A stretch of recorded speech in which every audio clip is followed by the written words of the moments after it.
Да, новый дом построили, через несколько лет надо уже ремонтировать, что-то перестраивать, что-то обновлять. А потому что, когда имеешь свой дом, вечная стройка, вечно на квартирах сидят, ничего не делают, как птица в гнезде. А мы каждый год обновляем, чтобы было чисто, аккуратно, красиво. Да. Ну, потому что у крымских татар все, что временно, то постоянно, скажем так. Ну, второй этаж. Мы уже практически закончили стройку. Ну, там наверняка надо будет что-нибудь еще строить. Все мы строимся, все мы развиваемся, пытаемся дать как можно больше нашим детям. Ну и именно по этой причине, наверное, мы и строимся, чтобы у наших детей было лучшее будущее, чем у нас, чтобы они прошли через меньшие трудности, чем мы. В принципе, да, это жизнь. Это жизнь. Строим для наших детей, для нашего будущего. Крым должен процветать, Крым должен быть самым лучшим. Поэтому мы и стараемся строить. Частный дом, это, наверное, все время надо ее улучшать. То есть это сад, двор, хозяйство, фасад дома. То есть это вполне нормально.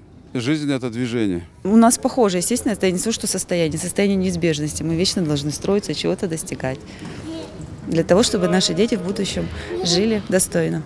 Да, мы тоже в таком же состоянии находимся постоянно. Все время что-то делаем. И она не кончается, эта стройка, в самом деле. Да, стройка продолжается до сих пор, на протяжении 5 лет.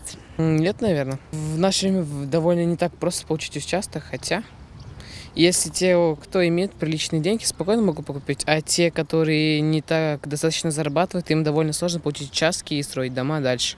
Да, потому что это с момента депортации, обустройства на чужих землях, в Азии, на Урале люди строились, потом мы приехали сюда, наше поколение опять начало строиться. Наверное, это уже часть нашего менталитета, часть нашей крови. Я думаю, что даже наши дети, внуки будут стремиться к тому, чтобы построить свое жилье, обустроиться, сделать лучше, либо перестроить то, что уже есть. Это уже чисто крымско-татарский менталитет. Это уже сродни в крови, с молоком матери к нам будет приходить.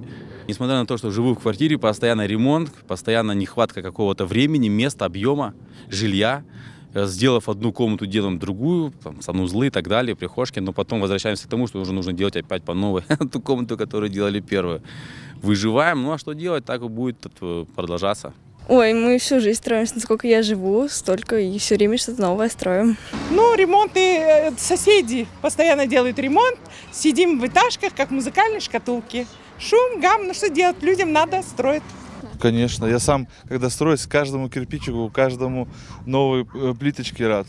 Это единственное, ну, на самом деле, единственное, что сейчас меня радует. Вот в моем возрасте, когда я созидаю, когда я творю, когда что-то создается, и тем более, если это делается для моей семьи, конечно же, это очень меня радует. И так же, как и всех, и наши родители также были воспитаны. Мы вместе должны построить светлое будущее в Крыму.